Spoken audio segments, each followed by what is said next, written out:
And ஜென்ரலாக ஒரு கேள்வி கேட்கணும்னு நினைக்கிறேன். ஏஐ ஹாஸ் பிகம் ஒரு ப்ராமினன்ட் ஃபேக்டராக மாறிடுச்சு. ஏஐயோட டேக் ஓவர் எப்படி பார்த்துட்ருக்கீங்க?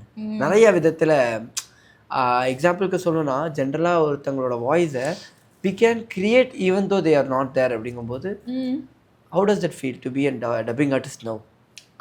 ஒருத்தர் இல்லை அவைலபிளாக இல்லை அப்படிங்கிறப்போ அவங்க வாய்ஸை எடுத்துகிட்டு வர்றது வந்து ரொம்ப பெரிய விஷயம் இல்லையா? ஸோ இது வந்து ஒரு ப்ராஜெக்ட் ஓரியன்டாக பார்த்தா அவங்களுக்கு வந்து ஒரு பூம். இப்போ எங்களுக்கு அப்படின்னு பார்த்தா எனக்கு தெரிஞ்சு ஏஐ வந்து வாய்ஸ் டு வாய்ஸ் ட்ரான்ஸ்ஃபர்மேஷன் மட்டும்தான் பண்ணோம். கம்ப்ளீட்டாக டேக் ஓவர் பண்ண வாய்ப்பு இல்லை. பிகாஸ் இட் கெனாட் சே இப்போ நம்ம பேசிகிட்டு இருக்கோம் அப்படின்னா, கீர்த்தி இன்னும் கொஞ்சம் அதில் எமோஷன் ஆட் பண்ணுங்க அப்படின்னா என்னால் எமோட் பண்ண முடியும். ஏஐ வந்து வாய்ஸ் டு வாய்ஸ் ட்ரான்ஸ்ஃபர்மேஷன் மட்டும் வேணால் கொடுக்குமே தவிர அதனால எமோஷன்ஸை கூட்டவோ குறைக்கவோ, கொஞ்சம் சிரிப்பு ஆட் பண்ணிக்கோங்கன்னா அதுக்கு தெரியாது, கொஞ்சம் கோவம் ஆட் பண்ணிக்கோங்கன்னா அதுக்கு தெரியாது, எமோஷன்ஸ் தெரியாது அதுக்கு. ஸோ இதெல்லாம் வந்து மனுஷன் தான் பண்ண முடியும், அவனுக்கு தான் தெரியும் இல்லையா? அதனால எனக்கு தெரிஞ்சு ஏஐ வந்து டேக் ஓவர்லாம் பண்ண முடியாது. ஒரு ஹெல்ப்ஃபுல்லாக வேணால் இருக்கலாம், என்ஹான்ஸ் பண்ணுறதுக்கு அந்த மாதிரி வேணால் இருக்கலாம், பட் டோட்டலி இதெல்லாம் பண்ண முடியாது என்னை பொறுத்தவரைக்கும்.